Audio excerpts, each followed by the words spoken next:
Hello बच्चों, कैसे हो आप सब। अपन कक्षा 4 का हिंदी विषय का पहला अध्याय का अध्ययन करेंगे। अध्याय का नाम है सीखो। सीखो का अर्थ है शिक्षा लो या शिक्षा ग्रहण करो। अपन 4 लाइनों के साथ उच्चारण करते जाएंगे और इसका भावार्थ समझते जाएंगे। फूलों से नित हंसना सीखो, बोरों से नित गाना, तैरू की झुकी डालियों से नित सीखो शीश झुकाना, सीख हवा के झोंकों से लो कोमल बहाव बहाना, दूध और पानी से सीखो मिलना और मिलाना। सबसे पहले अपन इनके शब्दार्थों को जानेंगे। नित, नित का अर्थ होता है हमेशा। फूलों, फूलों का अर्थ होता है पुष्पों से। बोरों, बोरों का अर्थ होता है मधुर कीट, मधुर बिन बिनाने वाले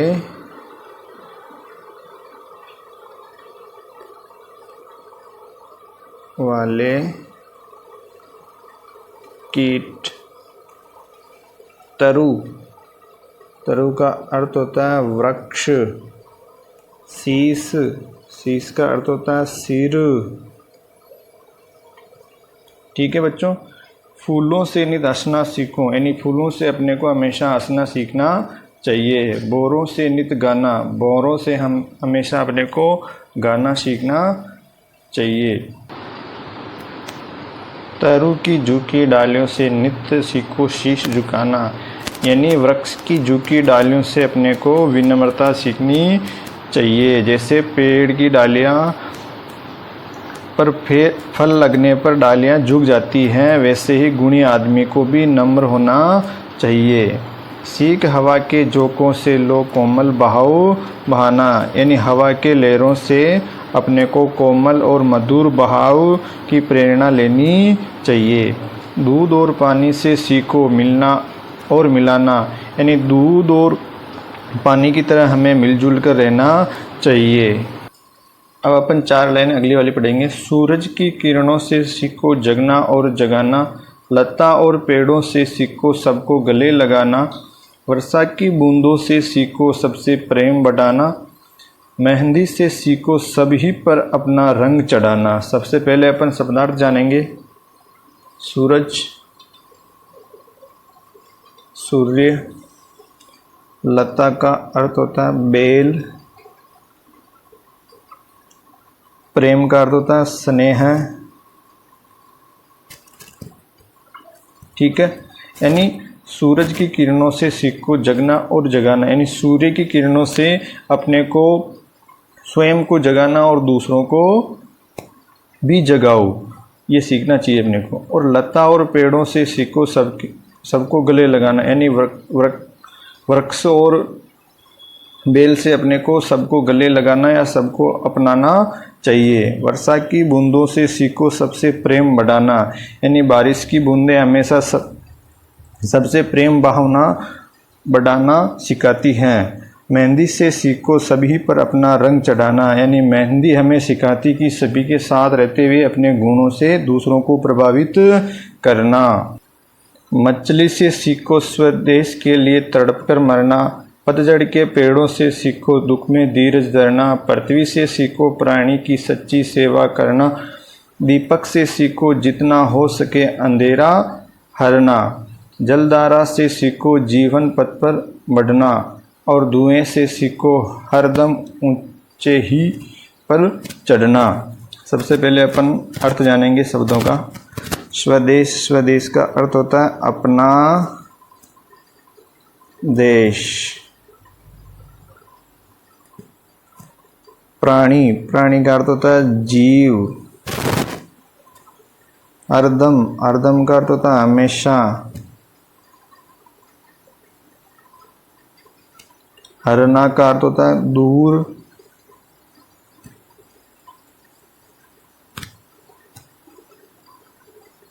रहना। मछली से सीखो स्वदेश के लिए तड़प कर मरना, यानी मछली से सीखो स्वदेश, मछली के लिए होता है जल। यानी मछली से सीखो अपने जल के लिए तड़पकर मरना। पतझड़ के पेड़ों से सीखो दुख में धीरज धरना, यानी पतझड़ के मौसम में पेड़ों से अपने को दुख में धैर्य रखना सीखना चाहिए। पृथ्वी से सीखो प्राणी की सच्ची सेवा, यानी पृथ्वी से ये सीखनी चाहिए कि जीवों की सच्ची सेवा करना। दीपक से सीखो जितना हो सके अंधेरा हरना, यानी अपने को दीपक से ये ज्ञान सीखना चाहिए कि जितना हो सके अपने को अंधेरा दूर करना और जीवन में आगे बढ़ते रहना। जलधारा से सीखो आगे जीवन पथ पर बढ़ना, यानी जलधारा से अपने को जीवन में निरंतर आगे बढ़ते रहने की प्रेरणा मिलती है। और धुएं से सीखो हरदम ऊंचे ही पर चढ़ना, यानी धुआं हमें सिखाता है कि कठिनाइयों के बाद भी हमेशा ऊपर उठते रहना चाहिए। अभ्यास कार्य, आओ बात करें। पहला प्रश्न, कविता को हाव भाव और सही उच्चारण के साथ पढ़िए। इसको अपने को खुद को वापस हाव भाव के साथ और सही उच्चारण के साथ पढ़ना है। दूसरा प्रश्न है, इस कविता से हमें क्या क्या सीख मिलती है अपने शब्दों में बताइए। इस कविता से फूल, बोरों, सूरज, पेड़, हवा, पानी, मछली, दीपक हमें कुछ न कुछ सिखाते हैं। हमें फूलों से मुस्कुराना, बोरों से मधुरता, झुकी डालियों से नम्रता और सूरज से जागृति, जलधारा से आगे बढ़ना, दीपक से अंधकार मिटाना सीखना चाहिए। तीसरा प्रश्न, कविता से सीखकर आप अपने जीवन में कौन कौन से गुण अपनाना चाहोगे। कविता से कुछ मुख्य गुण, सभी से प्रेम और आपसी सहयोग का व्यवहार करना, अपने कर्तव्यों का पालन और समाज की सेवा करना, हमेशा खुश रहना और दूसरों को भी खुश करना, दुख में धैर्य रखना और हार न मानना। सही उत्तर चुने। बोरों से क्या सीखना चाहिए। नाचना, गाना, उड़ना, बैठना, यानी बोरों से अपने को गाना सीखना चाहिए। ख, दूसरा, सूर्य की किरणों से हमें क्या सीखना चाहिए। सोना, जगना और जगाना, चलना, बोलना। ख, जगना और जगाना। मिलान करो। धुएं, ऊपर उठना, पृथ्वी से सेवा करना, दीपक से अंधेरा दूर करना, मछली से स्वदेश प्रेम। एक स्थान की पूर्ति करें। फूलों से हमें नित्य हंसना, नित्य हंसना से हमें जीवन पथ पर आगे बढ़ना सीखना चाहिए। जलधारा से, जलधारा से। वर्षा की बूंदों से हमें बढ़ाना सीखना चाहिए। सबसे प्रेम, सबसे प्रेम। निम्नलिखित भाव वाली पंक्तियां छांटकर लिखिए। पहला, फूलों के खिलते रहने से हमें प्रसन्न रहने की प्रेरणा मिलती है। कविता में इस भाव को दर्शाने वाली पंक्ति को पहचान कर लिखिए। फूलों से नित हंसना सीखो। फूलों से नित हंसना सीखो, ये वाली पंक्ति आएगी। कविता में मित्रता का भाव दर्शाने वाली पंक्ति को पहचान कर लिखिए। लता और पेड़ों से सीखो सबको गले लगाना। लता और पेड़ों से सीखो सबको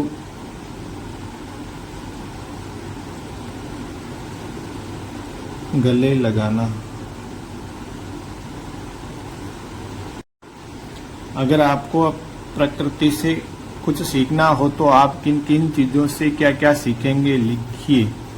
इससे सीखेंगे क्या क्या सीखेंगे? बोरों से गाना, लता और पेड़ों से मित्रता, मित्रता, जलधारा से आगे बढ़ना, आगे बढ़ना, अंधेरा दूर करना, अंधेरा दूर दीपक से होता है, दीपक से। दूसरा प्रश्न है, सूरज के किरणों से सीखो जगना और जगाना। कविता की इस पंक्ति को अलग अलग तरह से इस प्रकार भी लिख सकते हैं। सीखो सूरज की किरणों से जगना और जगाना। जगना और जगाना सीखो सूरज की किरणों। आप भी निम्नलिखित पंक्ति को उलट पलट कर लिखिए। जलधारा से सीखो आगे जीवन पथ पर बढ़ना। जीवन पथ पर, जीवन पथ पर आगे बढ़ना। जलधारा से। अगला प्रश्न तीसरा, कविता को कहानी के रूप में बदलकर लिखिए। ये आपको खुद को करना। चौथा प्रश्न है, कक्षा में समूह बनाकर कविता को नाटक के रूप में प्रस्तुत करो। ये अपने खुद शिक्षक की सहायता से करना। पांचवा प्रश्न, एक सप्ताह तक अपने व्यवहार में कविता की किसी एक सीख को अपनाओ और अनुभव साझा करो। यानी अपने कविता जो पढ़ी है उसकी एक सप्ताह तक अपने को जीवन में सीख अपनाकर अनुभव को साझा करना। यह आपने खुद को करना है। छठा प्रश्न, कविता में बताई गई सीखों का उपयोग अपने जीवन में किसी समस्या को हल करने में कैसे करेंगे? हम कविता में दी गई सीखों को अपनाकर जीवन की समस्याओं का समाधान, धैर्य, शांति, आपसी सहयोग कर सकते हैं। सातवां प्रश्न, आप अपने परिवेश और देश को सुंदर और स्वच्छ बनाने के लिए क्या क्या करेंगे? मैं अपने परिवेश में सफाई रखूंगा, पेड़ लगाऊंगा, कचरा निर्धारित स्थान पर डालूंगा और दूसरों को भी ऐसा करने के लिए प्रेरित करूंगा। पर्यावरण के प्रति जागरूक रहकर अपने देश को सुंदर और स्वच्छ कविता से आगे। पहला प्रश्न, कविता में पेड़ों से दुख में धीरज रखना सीखने की बात कही गई है। पेड़ों से हम क्या क्या सीख ले सकते हैं? पेड़ों से हम निस्वार्थ सेवा करना, सबको छाया फल देना, विनम्रता और परोपकार का भाव सीख सकते हैं। वे बिना किसी भेदभाव के सभी को लाभ पहुंचाते हैं, इसलिए हमें भी समाज के लिए उपयोगी बनने की प्रेरणा मिलती है। भाषा की बात, नीचे दिए गए वाक्यों में कुछ शब्द रेखांकित किए गए हैं। दिए गए रिक्त स्थानों में उन शब्दों के विपरीत अर्थ वाले शब्द लिखकर वाक्यों को पूरा करें। सूरज सुबह उगता है, को ढलता है शाम को। सुबह का विलोम होता है शाम।